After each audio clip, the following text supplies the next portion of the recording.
Kesian presiden kita kalau disesat-sesatkan dengan cara seperti itu untuk kepentingan yang saya tidak tahu. Betapa bodohnya kita, betapa tololnya kita memberikan segala sesuatunya untuk sebanyak-banyaknya kemakmuran negara Tiongkok.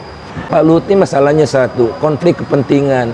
Dia tidak membantah narasinya kan. Narasinya pemerintah itu mengatakan investasi luar biasa, bahwa kenyataannya pertumbuhan investasi melemah terus. Nah kemudian daya saing kita juga merosot, diiringi oleh menurunnya indeks persepsi korupsi. Jadi memburuk korupsinya, indeks demokrasi juga memburuk, konflik of interest ada di mana-mana, vested interest ada di mana-mana, tidak jelas lagi antara penguasa dengan pengusaha di satu badan begitu ya. Dalam situasi seperti itulah muncul smelter nikel ini. Governance di kita yang mengakibatkan pada nikel itu antara lain. Betul, yaitu harga biji nikel $82, harga HPM-nya 44. Kita nggak boleh ekspor kan? Kita nggak boleh ekspor. Kita jual ke smelter, harga patokannya 44. Jadi hampir separuhnya.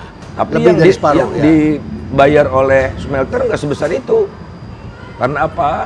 Ongkos transport misalnya 10, mereka hanya mau nanggung 2. 8 yang nanggung biji nikel. Nah, turun pendapatan 44 kan.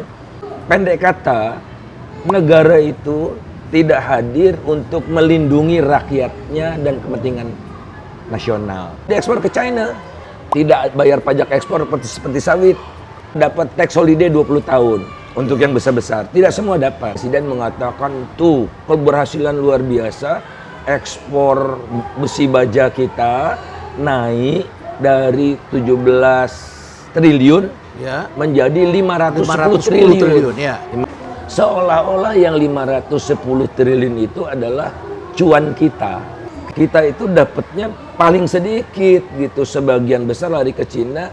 Saya bilang lebih dari 90% lari ke China nilai tambahnya. Ada indikasi justru pemerintah yang diwakili oleh Mas Seto itu yang sesat pikir. Gitu. Nah, nilai tambah itu apa? Sederhananya, ini biji nikel diolah jadi ferronikel. Jadi ferronikel. Katakan di sini dulu lah. Di sini 10, di sini 60. Ya, ada nilai tambahnya 50. Nilai tambahnya 50. Ya. Kemana larinya 50 itu? Pertama, ke pengusaha dalam bentuk laba. Ya. Hampir semua pengusaha dari China, ya labanya ke China kan. Mesin dari sana, mesin itu ada patennya, paten fee-nya 100% lari ke China. Modal, pinjam dari bank, tidak ada satu bank pun setahu saya ya, dari lokal, khususnya untuk yang di Sulawesi Tenggara dan di Sulawesi Tengah, bunganya masuk lari ke China. Ya. Keuntungan bebas bayar pajak 20 tahun. Ya ada yang 7 tahun, saya tahu itu, karena bergantung nilai investasi segala macam itu. Tapi yang besar-besar saya dapat 0. Jadi nggak masuk juga kas negara, ya kan?